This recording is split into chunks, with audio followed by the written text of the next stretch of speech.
Va ora in onda Centro Ronchi. Buongiorno Francesco, a te la linea. Grazie Natalia della freschissima voce, rinfrescante nella calura. Un abbraccione grande a Tina, che sta meglio, qualcuno mi ha chiesto, anzi molti mi hanno chiesto come stesse, sta meglio.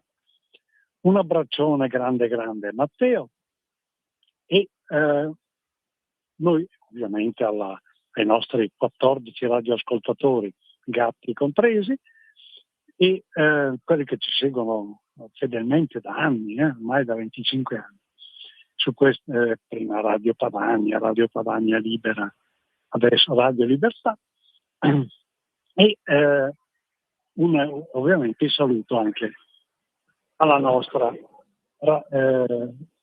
regia. Dunque, noi abbiamo intrapreso un cammino che all'epoca 2 anni fa sembrava un po' così un'idea balzana, cioè quella di parlare fin dalle origini in modo popolare, la mano, a braccio. Io non utilizzo appunti, in questo momento sono in giro per strada, magari sentite il rumore delle auto. Il parlare di democrazia, il suo fondamento, la sua genesi, i diversi significati che nella storia ha assunto il termine, le diverse tipologie con le quali è stata perseguita ed è stata poi di fatto esercitata, infine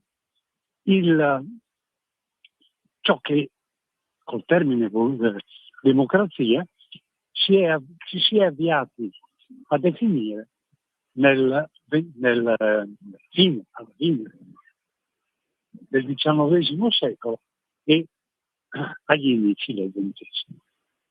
Ora, abbiamo visto che il grande salto, in questo senso salto di considerazione dei poteri del popolo, l'elemento fondamentale perché esista una democrazia, si ha alla fine del secolo con la pubblicazione dell'enciclica Rerum Novarum da parte di Leone XIII. E da lì si sviluppa un pensiero attorno a quella che è denominata questione sociale, cioè sostanzialmente la Chiesa Cattolica si rende conto di aver ripudiato fino a quel momento la modernità e di non aver mai considerato il popolo come titolare, come soggetto prima di tutto, e come titolare dei propri diritti. E addirittura come titolare, soprattutto, del diritto di regolare i propri rapporti, i rapporti interni alla società, che nel caso della Rerum Novarum vengono affidati all'etica debole. Però, ecco, è un riconoscimento della situazione.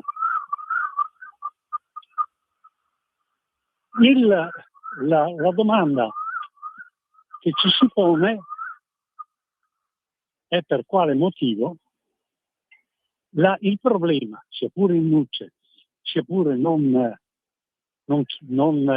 esplicitato e sviluppato teoreticamente in modo sufficientemente ampio, pensate che sia arrivato oggi con l'enciclica di Leone XIV ad approfondire alcuni temi introdotti dalla Rerum Novarum. Bene, in quel frangente comunque nasce il concetto stesso il concetto moderno di democrazia. Perché? Perché viene riconosciuto il popolo, viene riconosciuto un suo potere, viene riconosciuta una sua soggettività e quindi il dado è tratto. Bene, il dado è tratto però la prima domanda che ci si dovrebbe porre è questa: E cioè, per quale motivo il nucleo concreto di discussione della democrazia nasce in ambito cattolico? Va bene tutte le circostanze storiche, il fatto che nel 1870 il Papa ha perso addirittura anche la proprietà dei beni della Chiesa, non solo i territori, non è più sua neanche la sedia su cui si siede. Ora il trono di San Pietro è del re d'Italia. Ora è una situazione assurda, ridicola, ma è così.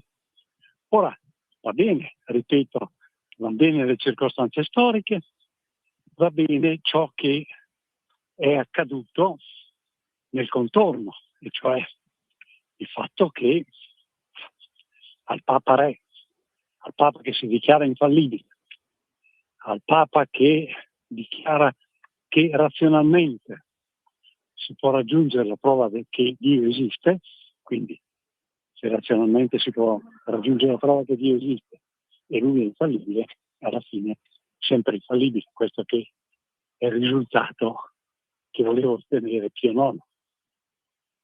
E a lui è succeduto un Leone XIII della zona di Frosinone, in quelle parti lì, sud-est di Roma, il quale ha una visione molto più pragmatica e molto più accorta della realtà del momento, tanto che già inizia quel disegno sostanzialmente rivoluzionario che è la Regione Umana.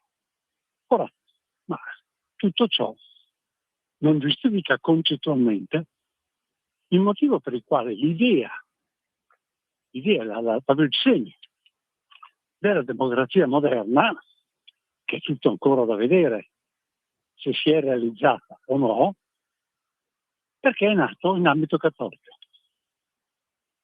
La risposta è abbastanza semplice, perché nell'ambito cattolico, che si sia consapevoli o no, poco o tanto, ma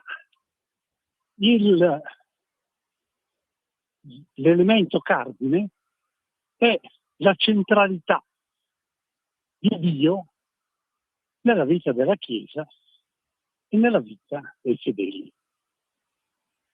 Dio che come tale, questo essere indefinibile tutto sommato, ma che è padre, è proprio per definizione una non comprensibile, non apprendibile. Cioè non si può comprendere in un recinto, non si può totalmente conoscere o pretendere di avere la conoscenza di Dio. Quindi, conseguenza, è che per il cattolico, per il cristiano, la verità assoluta non è mai conseguibile. Nessuno, dice il cristianesimo, ha la verità in tasca. Deve rivolgersi al Signore e sperare nella sua misericordia, nella sua pregando di essere da lui illuminato e quindi sperando di poter accedere a una verità che comunque è sempre parziale. Quindi il cristianesimo, sotto il profilo intellettuale, parte dalla pretesa della consapevolezza da parte del fedele di essere imperfetta, di non poter mai attingere a una verità che in realtà non è conseguibile. Questo è il presupposto del cattolicesimo, del cristianesimo e quindi anche del cattolicesimo.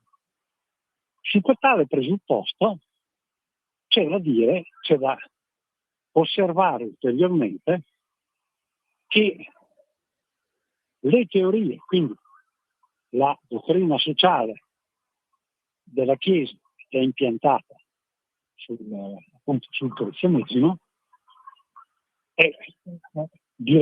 ha un processo direttamente conseguente.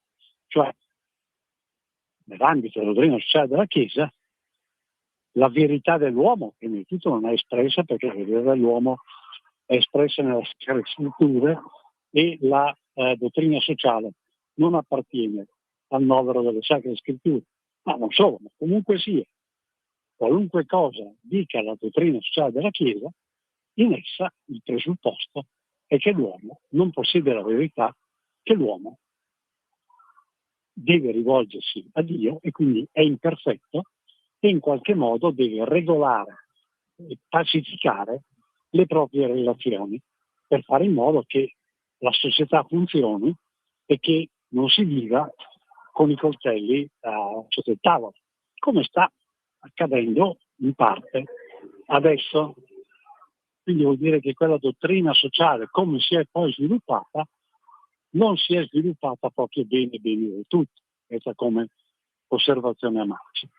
Ora, il ragionamento, quindi nel momento in cui la verità non può comunque averla in tasca nessuno, ecco che si concepisce un potere e una libertà importante, libertà di azione del popolo al suo interno, per trovare una coesione, per trovare accordi, per fare in modo di andare avanti il meno peggio possibile. Questo è il presupposto della dottrina sociale della Chiesa. Abbiamo visto, nelle scorse puntate, che accanto a questa, che è un'impostazione che riguarda la società, il popolo, ci sono i partiti, ce ne sono due. Uno, il Partito Socialista, marxiano, il quale ritiene che l'uomo abbia la possibilità di avere in tasca la verità mediante la scienza. Cioè, e addirittura Karl Halevi Marx ritiene che quanto da lui scritto abbia la caratteristica di essere verità scientifica. Cioè dice: io col mio trattato Il Capitale ho dimostrato il passato e ho dimostrato che cosa accadrà in futuro. Questo succede. Dall'altra parte i liberali che cosa dicono? Dicono no, la vita è completamente regolata dal mercato, dalla domanda e dall'offerta, nessun limite c'è al mercato, si possono vendere anche le persone teoreticamente, e a questo punto è il mercato che regola la vita dell'uomo. La verità è il mercato. Il mercato è quello che determina la verità dell'uomo e delle sue reciproche relazioni. Se uno è ricco e l'altro è povero, peggio per lui, comanda quello ricco e perde quello povero. Questa teoria da un lato. Quindi l'elemento fondamentale verte proprio sul fatto della convinzione da parte, da un lato dei cattolici, dall'altro dei socialisti, dall'altro dei liberali, di essere nel vero. E intendo, mentre i socialisti ritengono di avere la verità in tasca, mentre i liberali ritengono anche loro di averla in tasca di ritorno, cioè è il mercato che decide qual è la verità, però alla fine, siccome loro generalmente hanno i soldi, la verità è quella che torna a loro, che corrisponde a loro tornaconto. La Chiesa dice la verità è trascendente e il Signore non appartiene a questo mondo. Perché è nell'ambito cattolico e soltanto nell'ambito cattolico il luogo in cui può maturare un'idea moderna di democrazia? Pensateci un attimo. I socialisti dicono: io ho in tasca la verità. Io ho addirittura un testo, un manuale, il Capitale e il Manifesto dei Comunisti di Karl Levi Marx, il quale scientificamente tutto dimostra. La domanda che gli propongo, la propongo anche agli adepti del socialismo, alla dottoressa Schlein, come a tanti di questi, anche degli ex iscritti al Partito Comunista. La domanda è: ma che bisogno c'è a quel punto di democrazia? Se il partito ha la verità in tasca, è inutile parlare di libertà da parte dei cittadini, è inutile parlare di democrazia, di potere del popolo, perché c'è una verità assoluta che è scritta lì, scritta dal profeta Karl Levi Marx, e quella lì è la verità, appunto, ed eseguire. Non c'è nessun ragionamento democratico. E infatti il grosso problema dei socialisti, di tutte le correnti che al socialismo si riconducono, proprio quello, cioè quello di in qualche modo avere alla base la convinzione di avere sempre ragione, di essere nel vero. Da questo nasce anche l'arroganza, la presupponenza che hanno nel ritenere di essere superiori intellettualmente rispetto agli altri. Tutte belle, però lo capiscono tutti. Però la loro convinzione è quella perché hanno la verità in tasca. Quindi quando io ho la verità in tasca, alla fine della democrazia non mi interessa assolutamente niente. La democrazia, infatti, non si sviluppa nei paesi socialisti. Tutti i paesi socialisti hanno sviluppato una dittatura, hanno sviluppato un'oligarchia. La Costituzione dell'Unione Sovietica è una delle più belle Costituzioni federali che siano mai state scritte, veramente belle. Però ha un piccolo particolare, cioè che al centro, perno assolutamente ineludibile di tutto quanto, è il Partito Comunista. Senza il Partito Comunista quella Costituzione crolla. Ora, quando una Costituzione scritta per un intero popolo, un popolo grande, un grande popolo anche sotto il profilo culturale, quale è quello russo, crolla se non c'è il partito, significa che di democrazia è inutile parlarne. E infatti, astutamente, la prima cosa che ti dicono quelli di sinistra è che loro sono democratici. Mica vero. Ci hanno chiamato anche il partito adesso, il Partito Democratico. Però al fondo c'è il presupposto di una certa, oggi non più così smaccata, no, anche l'elicottero della polizia, di una certa superiorità intellettuale e di conoscenze, tali per cui loro comunque una verità, o più prossimi alla verità, oggi ammettono, forse la verità non ce l'hanno neanche loro, più prossimi alla verità sono loro.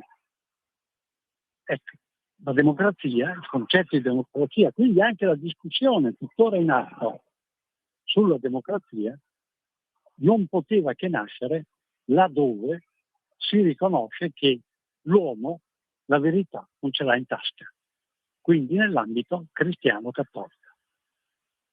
Nel cristianesimo, nel cattolicesimo, quindi nella specie, c'è l'anima della libertà, proprio perché l'uomo non è perfetto, quindi bisogna guardare a qualcun altro. C'è l'anima della libertà da un lato e c'è l'anima della democrazia dall'altro lato. La religione socialista non dà questo sfogo. La religione socialista ti dice o aderisci a questa modalità, a queste idee eseguite e da applicare in questa modalità, oppure sei in errore. Ed essendo in errore puoi essere scartato. Nell'Unione Sovietica li mettevano nei campi dei gulag, oppure li mettevano in qualche ospedale psichiatrico, perché secondo il loro punto di vista veritiero, questi qui non ragionavano. L'origine, la prima differenza è questa. L'altra differenza, altrettanto importante, è quella con il liberalismo. È il mercato che dà la verità dell'uomo. Se noi diciamo che è il mercato che dà la verità dell'uomo, dobbiamo presupporre che l'uomo sia un elemento del mercato. Altrimenti non ha senso l'affermazione. E non ha senso al punto che uno dei presupposti della teoria, che infatti viene qualificato anche come razzista, è che in alcuni suoi aspetti, alcuni suoi esponenti, si dice apertamente che è giusto che l'uomo di razza ritenuta inferiore possa essere commerciato, venduto schiavo, utilizzato per i lavori più bestiali e anche quelli più pericolosi, perché tanto è come poco più di un animale in definitiva. Quindi il mercato presuppone la mercificazione in tutto, quindi anche la mercificazione dell'uomo. Laddove l'uomo può essere mercificato, è difficile andare a parlare di democrazia, perché nel momento in cui c'è qualcuno più bravo di te, più ricco di te in questo caso, che ha avuto più successo di te, e può dirti che ti può vendere al mercato perché da quel momento qui non gli servi, non serve a qualcun altro, oppure ti può dire che ti lascia a casa dal lavoro, chiude, smette di colpo di lavorare, ti fa smettere di lavorare perché non gli serve più, perché per lui in quel momento è più utile fare qualcos'altro. Ecco che in questo senso parlare di democrazia, cioè che presuppone una pari dignità delle persone e comunque una sufficiente dose di libertà negli reciproci confronti, è semplicemente uno scherzo. Quindi, se abbiamo, quantomeno in Europa o nell'Occidente, abbiamo un dato oggettivo, di democrazia si può parlare se, bene o male, al fondo della società ci sono principi, valori e finalità compatibili col cristianesimo. La democrazia è una conquista del cristianesimo, il quale ne è il presupposto. Nel momento in cui esso viene meno, oppure si adegua a uno dei due campi, ultimamente le gerarchie ecclesiastiche sembravano più appartenenti all'area di sinistra che al cristianesimo, però forse ci sbagliamo ed è semplice apparenza. Bene, da quel momento anche il concetto di democrazia, che lo si voglia o no, viene meno. E quindi entra in gioco il rapporto tra lo Stato laico, in questo caso lo Stato italiano, e la organizzazione, poco o tanto, delle chiese cristiane, in particolare della Chiesa cattolica. Perché? Perché se si vuole dare spazio e comunque alla libertà del popolo, all'espressione dei suoi voleri, quindi all'espressione di un potere adeguato, seppure o limitato magari da un regime, però a un potere del popolo rispetto all'autonomo che deve in qualche modo potersi esprimere, bene, occorre necessariamente che al fondamento ci sia uno spirito cristiano, onde è quantomeno improprio e difficile da gestire un atteggiamento che sia di repulsione, di contrapposizione rispetto alla Chiesa Cattolica e alle sue gerarchie. Ed ecco, riprendiamo il cammino storico, finita la prima guerra mondiale, rivoluzione socialista, dei socialisti massimalisti in atto, contrapposizione dei socialisti patriottici, fascisti, dall'altro lato, ecco che si inizia a profilare il perché di quel cammino che porta nel 1929 alla stipulazione tra Stato e Chiesa del concordato. L'11 febbraio 1929 Stato e Chiesa si riappacificano e la Chiesa riottiene il suo piccolo potere temporale, la città del Vaticano, ma ottiene anche notevoli garanzie da parte dello Stato italiano, per sé, per le sue associazioni, per le sue congregazioni religiose, eccetera. Il perché tutto sommato sta lì. Ed è un'altra fase nell'ambito della storia e dello sviluppo della democrazia da guardare con estrema attenzione, molta attenzione, e sulla quale riflettere perché ancora oggi al traguardo democratico non siamo pervenuti.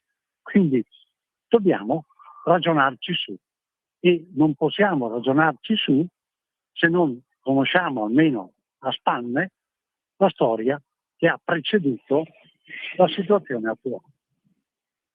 Credo che il mio tempo sia scaduto e nel salutare, nell'abbracciare la grande Tina, Matteo, tutti i nostri radioascoltatori, Natalia della freschissima voce, vi do appuntamento a Dio piacendo a sabato prossimo alle 10.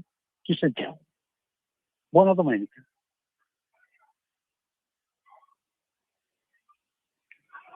Avete ascoltato